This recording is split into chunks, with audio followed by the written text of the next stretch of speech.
Hey guys, Dr. James Surrett here. Today we're going to be talking about all things fasting and microdosing for GLP-1s. So if you're considering marrying the two, then you're going to want to listen to this today.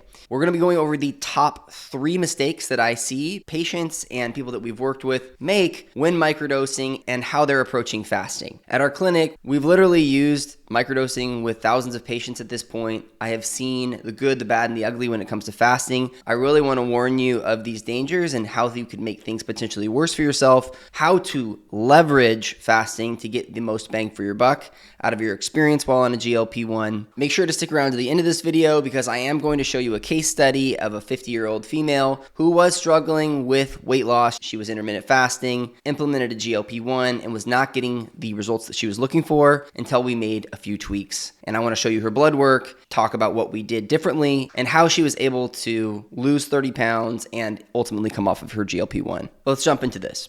Mistake number 1 is approaching fasting just like another diet. Approaching it like the Mediterranean diet, keto, carnivore, just something else that you try. In my opinion, if you are going to do some level of fasting, it's best to know what's going on in your body first. What do I mean by this? When we do functional medicine testing, we like to take a look at all the hormones, inflammatory markers, where's your insulin and A1C. We literally want to take a look at all these things prior to starting microdosing of the GLP-1, but also implementing any fasting. Why is this? The why here is because you need to understand fundamentally why the weight was gained to begin with and what type of stressors are present in your system prior to potentially adding another stressor, which is fasting. Fasting could work very well for you, or it could completely backfire and stall things out. Keep in mind that we work with mostly middle-aged men and women, 40 to 60 years old, and there is a lot of underlying hormone imbalance within that population for both men and women. A lot of people will come to us and they will say, Doc, I just feel like something is different, something shifted in my body, and I do not feel like the same person. Energy levels are down, I don't sleep as well, I feel more inflamed, I feel like the diets that worked in the past, whether it's keto, carnivore, Weight Watchers, or some level of fasting, is not working anymore. What that tells you, and if you personally fall into that category, then we really need to be aware and make sure that we're checking things prior, because what's likely happening is in the body, when we don't have enough testosterone, we don't have enough progesterone, estrogen, or thyroid hormone, those are very anti-inflammatory hormones. Those are things that influence our metabolism. When those things shift or they're imbalanced, what will happen is fundamentally, we will process our food differently. We will burn energy differently. And the food in the past, in your 20s, that you were able to eat and lose weight or maintain and be in good shape, you may not be able to process those foods as well anymore. Your body may not be functioning the exact same way. So if we don't know what's going on, why you gain the weight, then though you may be fighting against those obstacles, and that could be contributing to increased cortisol levels for you. Cortisol levels are a stress hormone in the body that will further suppress other hormone production, but will also increase your average blood sugar. It will end up increasing your insulin. And with this rise, most people will start to gain weight. And this is the stubborn weight in the middle. You know, the tire around the midsection that people of middle age tend to complain about. Like, shoot, I'm just doing the same things that I used to do. How come this tire just showed up out of nowhere? Well, it didn't just show up out of nowhere. It's because something shifted in the body that needs to be identified. So let's say that you're a middle-aged man or woman. We check, hormones are not balanced, cortisol is high, inflammatory markers are high, and you may be like, hey, what's worked in the past is no longer working. I would tend to not recommend fasting for an individual like that.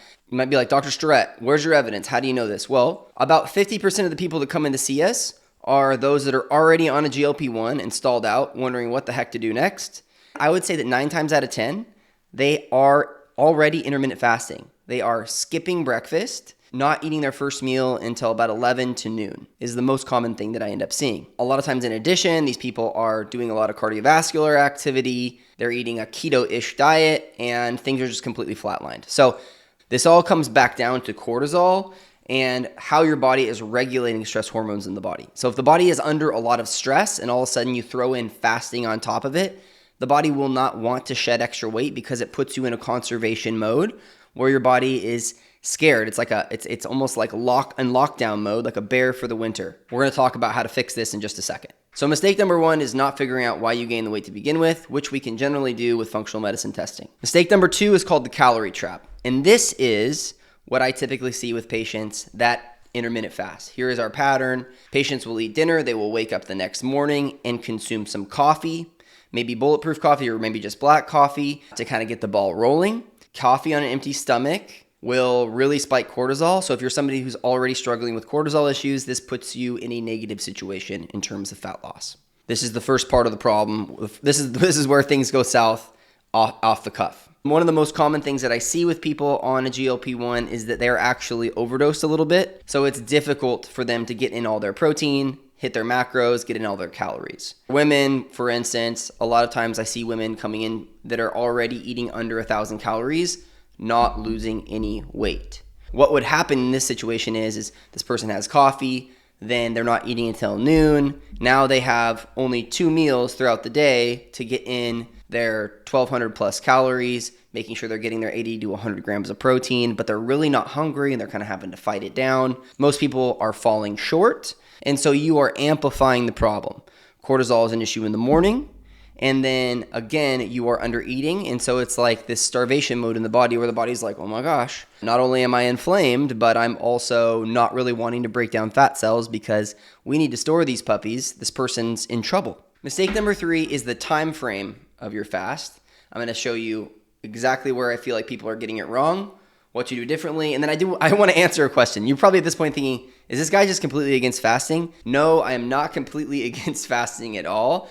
I just see it be detrimental in a lot of cases. We need to fix the time frame in order for it to be less stressful on your system. In my opinion, clinically, most patients, not all, but most patients are going to find more benefit in their weight loss by limiting their fasting from 10 to 12 hours. Most patients are pushing far beyond this, 14 plus hours, and also having some bulletproof coffee or coffee there in the morning. And it's just amplifying the amount of stress on the system. And this usually is enough to plateau people at some point. So what do we do with patients? I will typically pull somebody's fast down to a 10 to 12 hour fast. This looks a lot like somebody stopping eating at 8 p.m. in the evening, not eating again until 8 a.m. in the morning. There you go. You've given your digestive system a chance to rest. Make sure to eat food prior to having your first cup of coffee. And remember not to skip lunch. Once you get into a fed state, I believe it's important to eat every 3 to 4 hours until you're ready to start that fast again. Most people will eat breakfast or a late breakfast, skip lunch, and then come into dinner because they got too busy in the middle of the day. This will slow down your metabolism and this will stop weight loss very quickly just because it's extremely confusing to the body, especially while on a GLP-1. You're stimulating these GLP-1 receptors. That afternoon gap is going to be problematic. To bring this back full circle, when we initially run that blood panel, we figure out why someone gained the weight. Well, not only do we want to be controlling cortisol, implementing this 10 to 12 hour fasting schedule, which is beneficial, but we also want to be correcting any hormone imbalances that we're seeing. We want to be taking steps to decrease systemic inflammation, whether that be making sure there's any digestive issues that are sorted out, any other autoimmune conditions that need to be addressed, nutrient deficiencies, vitamin deficiencies, and doing what we can to calm down cortisol. If you do these things along with microdosing, you have just increased the odds of your success exponentially, and you've put yourself in a better position to be able to ultimately come off of your GLP-1. Let's take a quick look at Dana's labs. She's 50 years old. She was on a GLP-1 initially when she came to us. She was on tirzepatide, 2.5 milligrams, not losing any weight while intermittent fasting. So here we have her hemoglobin A1C at 6.1. A perfect hemoglobin A1C is at about a 5 to 5.1, so this is quite high. Fasting glucose is over 100, so we know there's insulin resistance present. Here we have her insulin at a 22.8, so this is quite high. Anything over 20 is relatively severe when it comes to fasting insulin. Keep in mind that a perfect score is around a 5. So what else is going on with this patient? She did have some hormone issues here. The big thing that stands out is her thyroid. So her free T3 levels were at a 2.5. Anything under a 3 here for the active thyroid hormone is extremely problematic. It will really slow down weight loss. This was one of the things that needed to be addressed. So when coming back to mistake number one, not addressing the why, this will put a considerable amount of strain on the system. And a lot of times when people just have no thyroid hormone, it doesn't matter what diet that they do or what level of intermittent fasting or fasting that they take. This can really stop things for them and be a huge stressor in the system. Additionally, she was quite inflamed. Her ESR or erythrocyte sedimentation rate was quite high at an 18. We want to get this below a 6, ideally closer to a 2. And then otherwise, I would just point out that her apolipoprotein B is at 128, and we want to get this below a 90. This is just a marker for her cholesterol, and a lot of times when I see an apolipoprotein B this high, it means that something that she's eating is causing irritation. Usually this happens when we eat things that we're sensitive to or eating a diet that's not ideal for our biology. This patient was also pretty overloaded with iron, so this is just another marker for inflammation for a lot of folks. A lot of times when we address what's causing inflammation and have them donate blood a couple times, it will calm this down and get them back into a normal range where they're not having to donate all the time. So what did we do for Dana? Essentially what we did is we kept her GLP-1 dosage the same. We actually brought her down to a 10-hour fasting window. We addressed some of the hormone deficiencies there. We improved the T3 thyroid. We got her on NP thyroid, 60 milligrams, I believe. So it has a blend of both the T4 and the active T3 in it. We had her switch over to a whole foods anti-inflammatory diet that was more well-rounded, lower carb, not no carb. We also got her on our digestive repair protocol. And with this, we were able to immediately start seeing results.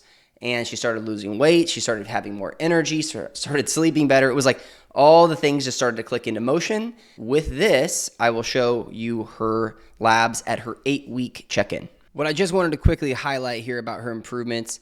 One, we had her TSH. I don't really worry about this too much when it's a little on the lower end. So essentially a 0.4, which is usually good for me when somebody's medicated. Look at her free T3. At 3.1. So my cutoff for a good thyroid or good thyroid function is at a 3 above. So 3.1 after our first try dosing, which looks really quite good. Her A1C dropped from 6.1 down to 5.7. Ferritin down by almost 100 points there, which looks great. And then her fasting insulin down from nearly 23 down to 17.8. Not only are these numbers looking better for this patient metabolically, A1C is coming down, this patient actually lost 16 pounds in 8 weeks. Across the board, looking better on paper, losing weight on the scale in a sustainable and healthy way. That is what we're doing while using the lowest effective dosage of the GLP-1, which is exactly what Dana was doing. Last question for you here, because some of you might be thinking it. You might say, Dr. Starrett, well, you changed so much for this patient. How do you know that changing the person's fasting schedule was so helpful? And what I would say is that most of the patients that fit into this category that go through our program, if they refuse to give up their 14 to 16 hour fast plus, a lot of times people are less successful. We don't see as great of reductions in A1C and insulin, and they don't progress as fast as they would like to in comparison to those that shrink down to 10 to 12 hour fast. So I hope this is helpful for you guys. I know this is going to be applicable for a lot of people that watch this. So please like, share, comment. If you hate it, please still comment because, this is all just knowledge. This is my experience with patients. This isn't gospel. This is just what I have experienced in practice here over the last 4 years. Please subscribe if you want to see more of this content and hit that little notification bell. It'll let you know when we have a new video up each and every week. The algorithm's going to pick another video for you right up here, and it's pretty smart. And I will see you guys next week. Take care. God bless.